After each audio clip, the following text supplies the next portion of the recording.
everyone, welcome to the Boulder Bookstore YouTube channel and happy Halloween.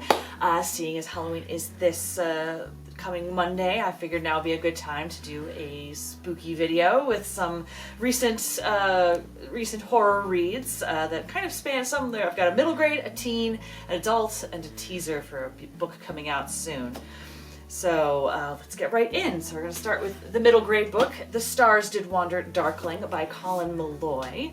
I'm a big fan of Colin Meloy's writing. I mean, I'm originally a big fan of his because he's the lead singer of the Decemberists, and the Decemberists is one of my favorite bands. But he's put out a number of middle grade novels over the years that I've really loved, and this is his newest one, which is a horror middle grade. So ages 8 to 12, but really anyone, I mean, especially if you are a kid of the 80s, you will, and you love like stuff like The Goonies and Stranger Things and all that sort of stuff, like this is definitely for you.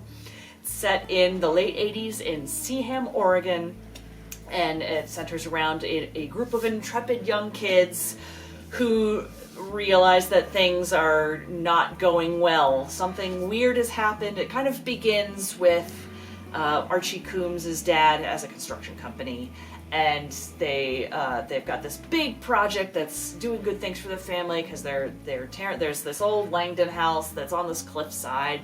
People say it's cursed and it's falling apart, and so Archie's dad has been hired to basically raise this place down and dig into the cliffside. The book opens with Archie's dad kind of telling his family that they've had to put a pause on this project because there's something weird is happening. Like, this cliffside is full of holes, and it's possible that something that should not have been released has been released into the town. But of course, in the way of middle grade horror, none of the adults are paying attention to what's happening. It's the kids who've got to come to the rescue. As one by one, the adults seem to be turning very strange.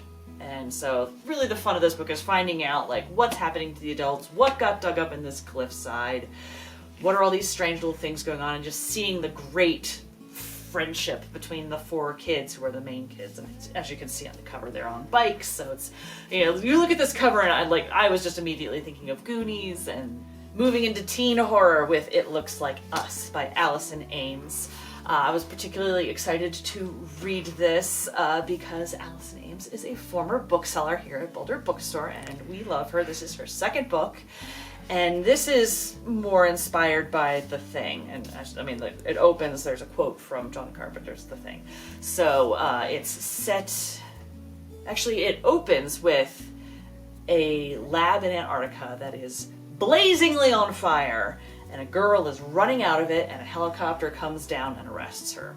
And it very quickly goes to her, you know, in a hospital with police officers talking to her, trying to find out what happened. Where is everybody else that was supposed to be in that burning building?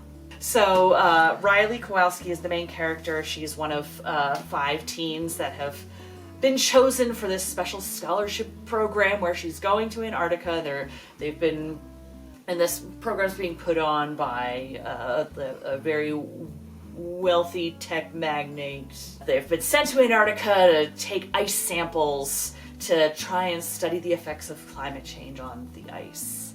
Things very quickly become weird. She keeps thinking that she's seeing like eyes in the snow. And of course it's Antarctica, so there aren't a lot of other people around. There's the 5 teens, but there's a researcher and someone who's kind of been sent along as a chaperone. As the kids try to figure out what is going on, what is happening, can we get help, can we get out of here, and it's just a lot of fun. Excellent choice. Alright, moving on to adult horror. Technically this comes out next week, White Horse by Erica T. Worth.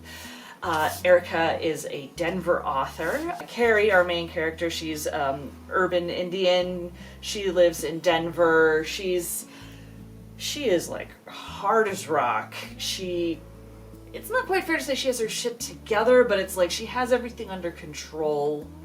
She's had a pretty hard time. Her mom disappeared when she was 2 years old. No, 2 days old. She was 2 days old when her mom disappears. Her dad never really got over it. she's always had a big grudge against her mother because she blames all of this on her mother leaving when she was 2 days old. And her cousin Debbie shows up that they're at Carrie's favorite bar, the White Horse, and Debbie and her mom have been sort of cleaning out some stuff in Carrie's dad's attic, trying to help him out when they can, and they found this bracelet.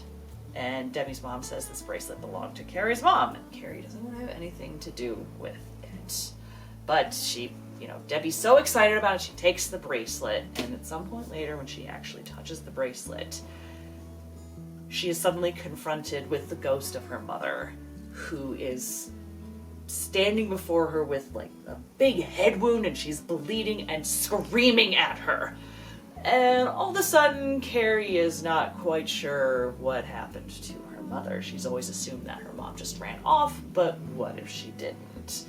So basically, this book is Carrie being sort of forced by this bracelet and to go on a journey to figure out like what actually happened to her mother and where is she, like what is her heritage, and what does this bracelet mean? Why is she being confronted by this ghost, and possibly something a little more sinister?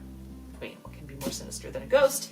You'll have to read the book to find out, but it is a really fun time. Carrie is a fantastic character to follow. She's gone through a lot of things that she's worked hard to not really deal with, so she's got to learn how to deal with those things. But, so fun. Give it a try. Alright, so, my sneak peek. So, if you've watched some of my videos before, you might know that I'm a big fan of Stephen Graham Jones. My Heart is a Chainsaw came out in 2020, I think? 2021? It came out earlier. And this is about Jade and her slasher obsession. This is like full-on slasher. In February 2023, the sequel to this book, Don't Fear the Reaper, is coming out. Jade is back.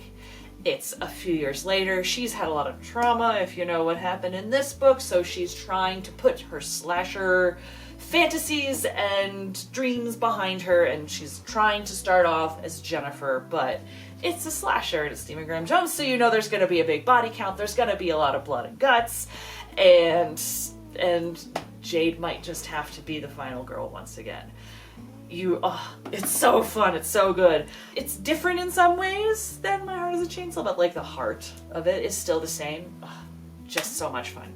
Gotta keep your eye out for that one. You can pre-order it, and since Stephen Graham Jones lives here, if you pre-order, he will get it signed for you when it comes out, so make sure to do that. And then one last thing, in case you didn't know, we now have an awesome horror section thanks to my fabulous assistant, Julia. She put together an awesome horror section in the ballroom, so if you don't feel like one of these books is doing it for you and you just really want to like explore on your own, come check out our new horror section. Alright, that's it for me. Thanks so much for joining us, and have a very spooky Halloween.